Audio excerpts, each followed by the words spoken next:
ガンダム作品の中では癖のある言い回しをする人物が多数登場するため、数多くの独特なセリフが誕生しました。その中にはたった一言でそのキャラクターの性格を的確に表現している名セリフから、思わずふっと笑ってしまうような名セリフも存在しています。今回はそんな宇宙世紀が生んだインパクトが強すぎる名セリフ6選を紹介させていただきます。なお、本動画はコミュニティでアンケートを取った内容から選ばせていただいたものとなります。皆様たくさんのコメントありがとうございました。気になる方はぜひコミュニティの方もご覧ください。それでは始めましょう。人参いらないよ。こちらは0083スターダストメモリー1話において、コウ・ウラキが食堂で食事を給仕してもらう際に放ったセリフです。軍人でありながら子供っぽさが残るコウのキャラクター性を一発で理解できるセリフとして非常に評価が高く、コウのセリフといえばこれという方も多いのではないでしょうか。また人参を拒否したにもかかわらず、給仕係が人参を大盛りにしてきた際のコウのという反応も含めて好きと語る方も見られました。なお、コウの人参嫌いは1話以降もたびたび描写されており、第5話では画面外で1話と同じように人参を拒否して大盛りにされたり、8話では士官ぶっていたコウがニナからそんなこと人参が食べられるようになってから言いなさいよと言われたからか、自室で人参嫌いを克服しようと大量の人参と向き合うシーンが描かれていました。ただし結局人参は食べれていません。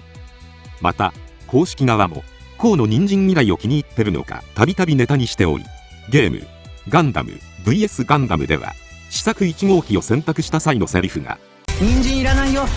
だったり、ゲームエクストリーム VS の称号では人参嫌いが用意されているなど、随所でコウの人参嫌いがアピールされています。ちなみにコウを演じた堀川亮氏も彼の人参嫌いをネタにしており、6月2日裏切りの日には X でカレーにこっそり人参を入れたニナに激怒するコウを演じた動画を投稿していました。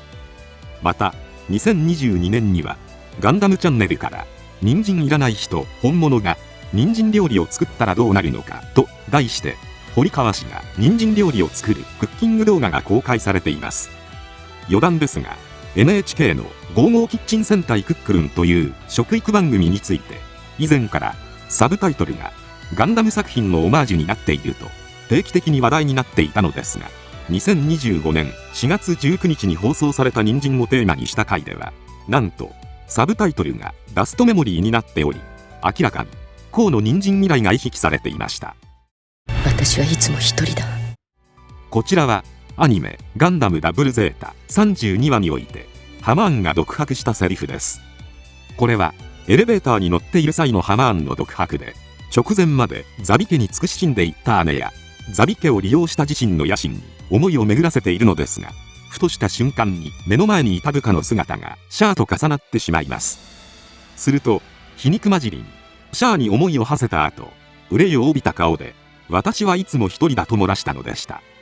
普段は22歳という若さでアクシズの女傑として他を圧倒するオーラを出しているハマーンが、ふとした瞬間に本音あふれてしまったような物言いから冷酷な鉄の女と思われるハマーンも、本当は孤独を抱えたか弱き一人の人間なのだと視聴者に感じさせてくれる屈指の名台詞となっています。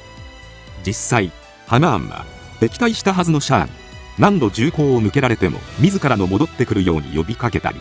ジュドーを何度も仲間になるよう勧誘したりと、常に同志となってくれる人を探している素振りを見せていました。またザビ家の摂政という立場にありながらザビ系の憎しみを抱えているハマーンにとって、アクシズの中に心の底から仲間と呼べるようなものはいなかったのでしょう。最終回では自分の孤独を人間そのものにも投影した人は生きる限り一人だよ、人類そのものもそうだという持論を展開していることからも、彼女が本当の意味でのつながりを得られなかった寂しい人物だったことが伺えるのではないでしょうか。なおガンダムダブルゼータ放送当時はハマーンの過去は描かれていませんでしたが、現在だと漫画シャーズ・リレイティッド・アフェア若き彗星の肖像で、グリプス戦役以前のハマーンがいかに過酷な人生を歩んでいたのかがわかるようになっているので、この漫画を読んだ後だとハマーンに感情移入しやすくなっています。ではアレンのミンチを見たいのか。こちらは0083スターダストメモリー2話において、死亡したアレンの遺体をそのままにできないコート・キースに対してバニングが放ったセリフです。トリントン基地から試作2号機が強奪された後、バニングたちは2号機の追撃任務に当たります。その道中でアレンのパワードジムとキースのザクエフ2型をドムトローペンが吸収。不意をつかれたアレンはまともに対応できず、コックピットにゼロ距離で羅形天バズを食らってしまいました。これによりアレンは死亡しますが、すぐにでも試作2号機を追撃する必要があったため、バニングは遺体の回収よりも任務を優先します。その際、キースとコーはアレンの遺体をそのままにすることへの抵抗を覚えるのですが、バニングはそんな2人に葉っぱをかけるように、アレン中に生存の可能性があるというのかと問いかけ、続けて、ではアレンのミンチを見たいのかと言ったのでした。似たようなセリフとしてポケットの中の戦争のミンチよりひでえやがありますが、アレンのミンチに関しては死体の状況を示す言葉というよりも、任務よりも仲間の遺体を優先しようとする新米2人の青さを戒めるセリフとなっています。またその後、アレン、一足先に基地へ戻ってろよなと言っており、一連の流れで新米に葉っぱをかけるバニングの上官としての厳しさ、どんな時でも任務を優先する軍人としての冷静さ、そして死んだ仲間を思う人間らしさを表現しきったセリフとして高い人気を誇っています。実際バニングのような歴戦のパイロットからすれば、被弾の仕方でどんな死に方をしているか察しがついていると思われるので、彼の言う通りアレンは目も当てられない状態になっているのでしょう。喋るな。こちらは OVA ガンダムユニコーンのエピソード7において、バナージと交戦している際にリディが叫んだセリフです。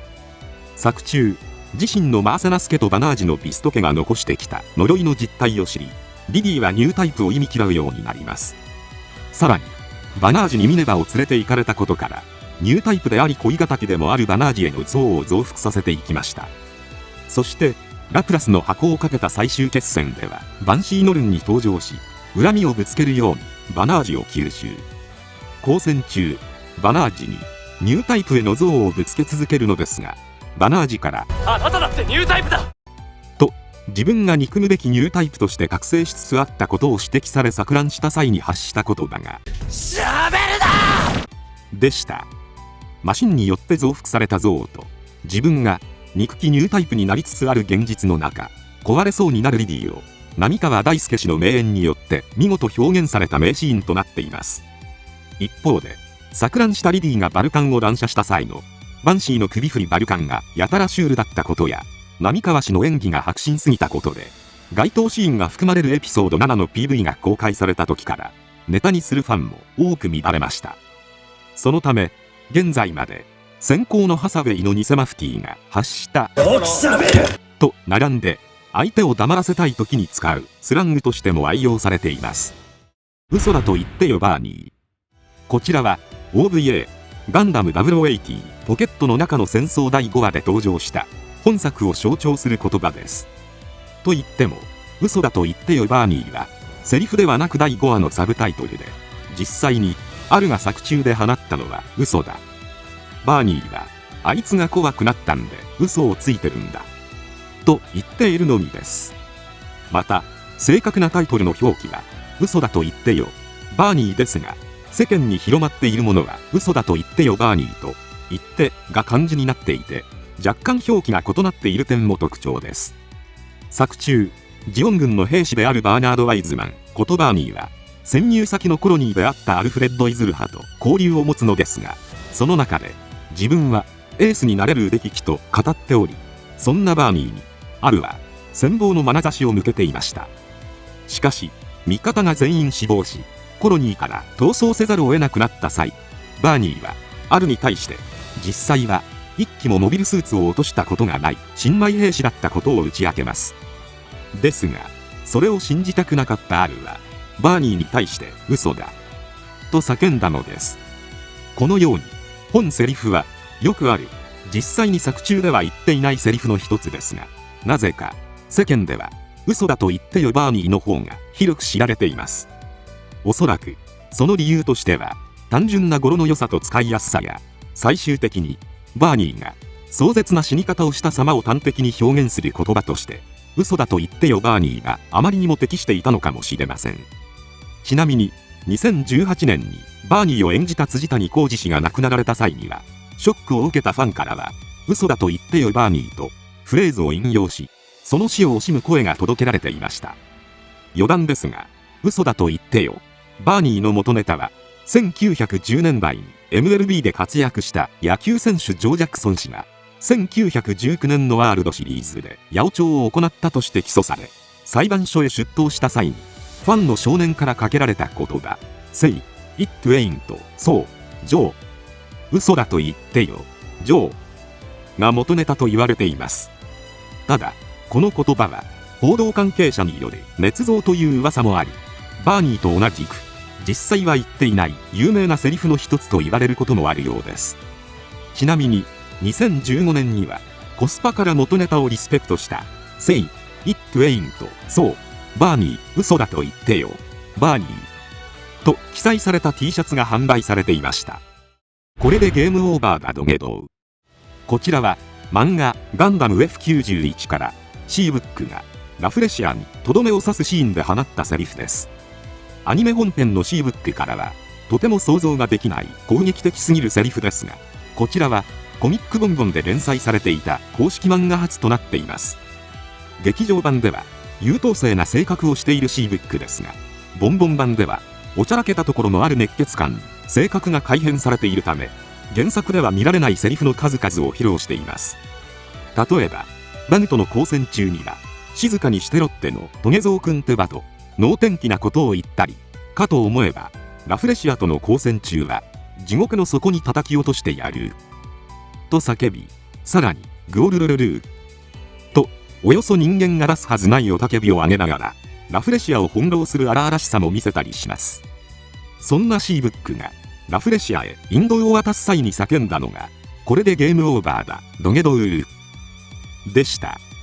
この原作からのあまりにもキャラ崩壊ぶりから、ボンボン版 F91 は、ファンの間では、伝説的な作品として語り継がれており、本セリフは、そんなボンボン版を象徴する名台詞となっています。ちなみに、F91 に限らず、コミックボンボン版は、少年コミックということもあって、主人公が、やたら攻撃的な性格になる傾向にあり、他にも、ボンボン版ビクトリーガンダムのウッソは、非常に喧嘩っ早く暑苦しい性格に改変されていました。こちらも、貴様は電子レンジに入れられたダイナマイトだ。をはじめ、衝撃的な名台詞が次々に飛び出す伝説の作品となっています。ボンボン版ビクトリーガンダムは新装版が出ているので、興味がある方は、ぜひ一度読んでみてはいかがでしょうか。ということで以上、ガンダム界の名台詞でした。ぜひ、皆様が印象に残っているセリフもコメントで教えてもらえたら嬉しいです。今回は以上となります。チャンネル登録されるかはお任せいたしますので、もしよければ、もう一本、動画を見ていただければ、とても嬉しいです。最後までご視聴ありがとうございました。